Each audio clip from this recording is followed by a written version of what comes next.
नमस्कार प्रिय विद्यार्थियों, ऑनलाइन शिक्षण में आपका हार्दिक स्वागत है। कक्षा 8 विषय विज्ञान, अध्याय 8 कोशिका संरचना एवं प्रकार्य। आप पहले ही पढ़ चुके हैं कि हमारे आसपास की वस्तुएं या तो सजीव हैं अथवा निर्जीव। साथ ही आपको यह भी याद होगा कि सभी सजीव कुछ मूलभूत कार्य संपादित करते हैं। क्या आप इन कार्यों की सूची बना सकते हैं?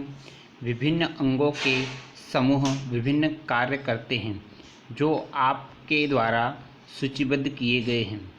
इस अध्याय में आप अंगों की संरचनात्मक मूलभूत इकाई के विषय में पढ़ेंगे, जिसे कोशिका कहते हैं।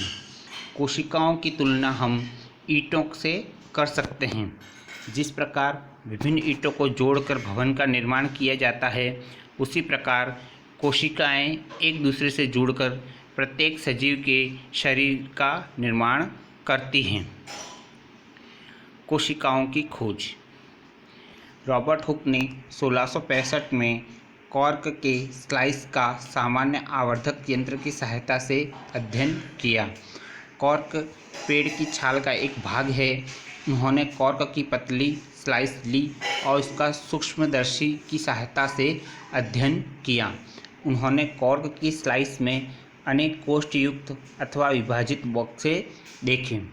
बक्से मधुमक्खी के छत्ते के समान दिखाई देते हैं, जैसा कि चित्र 8.1 में दिखाया गया है।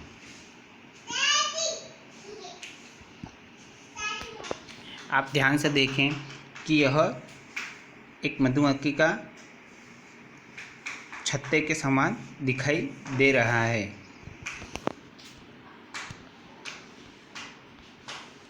उन्होंने यह भी देखा कि एक कोष्ठ अथवा बॉक्स दूसरे से एक दीवार अथवा विभाजन पट्टी द्वारा अलग है। हुक ने प्रत्येक कोष्ठ को कोशिका का नाम दिया। हुक द्वारा देखी गई यह बक्सेनुमा संरचना वास्तव में मृत कोशिकाएं थीं। सजीव की जीवित कोशिकाओं को संवर्धित सूक्ष्मदर्शी की खोज के बाद ही देखा जा सका। रॉबर्ट हुक के प्रेक्षण के लगभग 150 वर्षों तक भी कोशिका के विषय में बहुत कम जानकारी थी। आज हमें कोशिका की संरचना एवं कार्यों के विषय में बहुत अधिक जानकारी है। यह अधिक आवर्धन क्षमता वाले संबंधित सूक्ष्मदर्शी एवं अन्य तकनीक द्वारा ही संभव हो सका है। कोशिका भवन के लिए ईंट एवं सजीवों में कोशिका दोनों ही मूलभूत संरचनात्मक इकाई हैं। यद्यपि भवन निर्माण में एक समान ईंटों का प्रयोग होता है, परंतु उनकी आकृति, डिजाइन एवं साइज अलग अलग होते हैं। इसी प्रकार सजीव जगत के जीव एक दूसरे के विभिन्न होते हुए भी कोशिकाओं के बने होते हैं। निर्जीव ईंट की अपेक्षा सजीवों की कोशिकाओं की संरचना जटिल होती है। मुर्गी का अंडा आसानी से दिखाई दे जाता है। क्या यह एकल कोशिका है अथवा कोशिकाओं का समूह?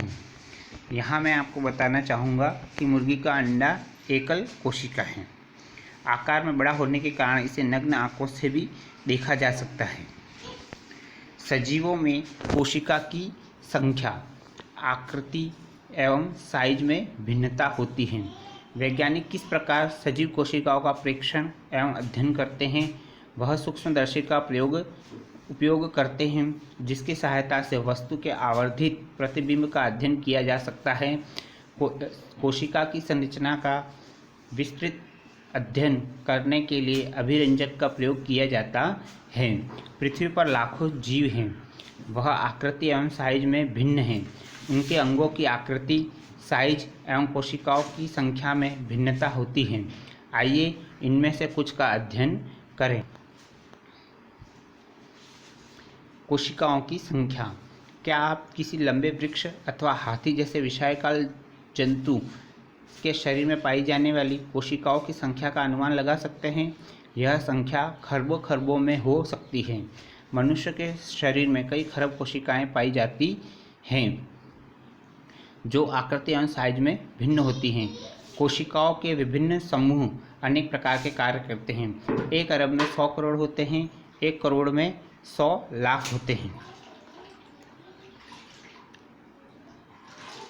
वह जीव जिनका शरीर एक से अधिक कोशिकाओं का बना होता है बहुकोशिक कहलाते हैं। छोटे जीव में कोशिकाओं की कम संख्या उनके क्रियाकलापों को किसी प्रकार प्रभावित नहीं करती। आपको जानकर आश्चर्य होगा कि अरबों कोशिकाओं वाले जीवों के जीवन का प्रारंभ एक कोशिका से ही होता है, जो एक निषेचित अंडा है। निषेचित अंडा गुणन करता है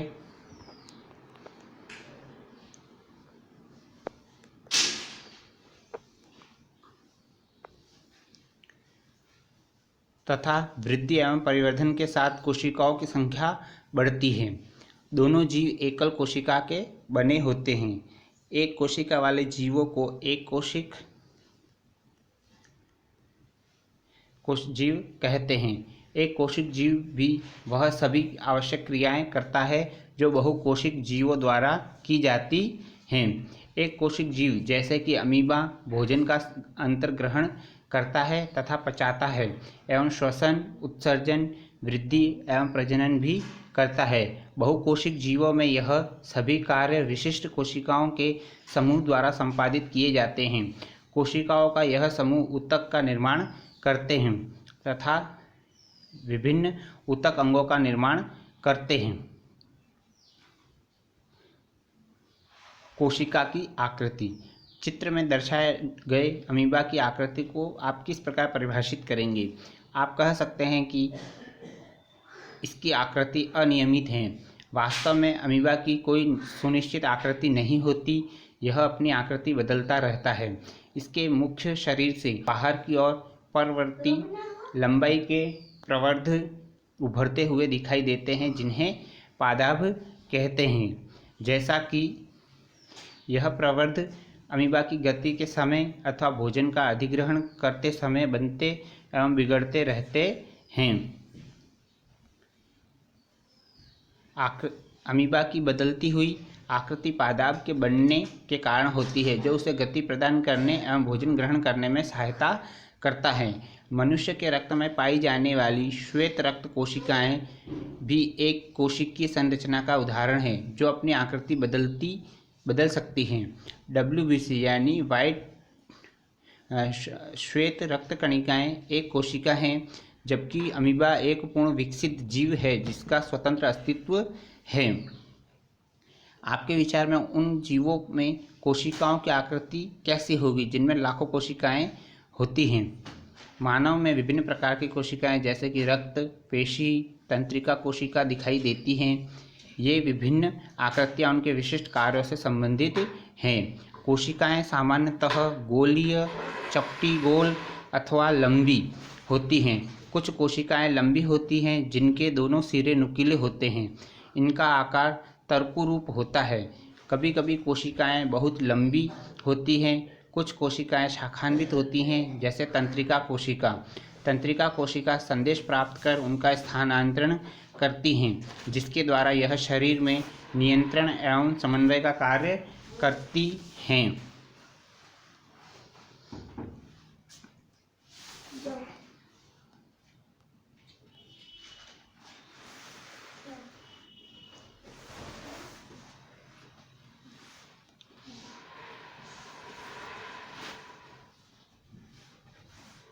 क्या आप अनुमान लगा सकते हैं कि कोशिका का कौन सा भाग इसे आकृति प्रदान करता है? कोशिका के विभिन्न संघटक एक झिल्ली द्वारा परिबद्ध होते हैं। यह झिल्ली पौधे एवं जंतुओं की कोशिका को आकृति प्रदान करती है। पादप कोशिका में एक अतिरिक्त आवरण होता है जिसे कोशिका भित्ति कहते हैं। यह कोशिकाओं को आकार एवं दृढ़ता प्रदान करती है। जीवाणु कोशिका में भी कोशिका भित्ति पाई जाती है। कोशिका का साइज। सजीवों में कोशिका का साइज 1 मीटर का 10 लाखवें भाग यानी माइक्रोमीटर अथवा माइक्रोन के बराबर छोटा हो सकता है अथवा कुछ सेंटीमीटर लंबा भी, परंतु अधिकतर कोशिकाएं अति सूक्ष्मदर्शीय होती हैं एवं नग्न आँखों से दिखाई नहीं देती। उन्हें सूक्ष्मदर्शी अथवा बड़ा आवर्धित करना आवश्यक है। सबसे छोटी कोशिका का साइज 0.1 से 0.5 माइक्रोमीटर है, जो कि जीवाणु कोशिका है। सबसे बड़ी कोशिका शुतुरमुर्ग का अंडा है, जिसका साइज 170 mm गुणा 130 mm होता है।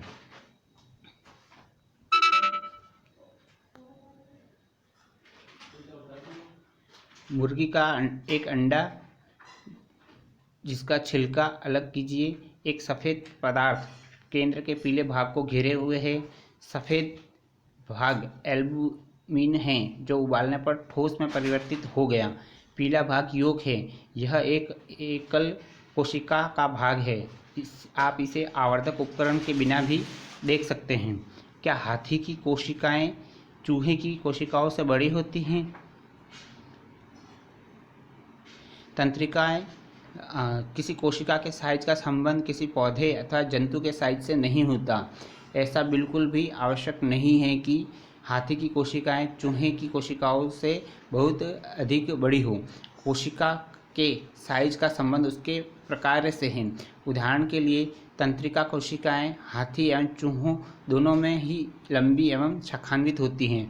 वह संदेश के स्थानांतरण का कार्य करती हैं। धन्यवाद। इस अध्याय का शेष भाग हम अगले वीडियो में समझेंगे।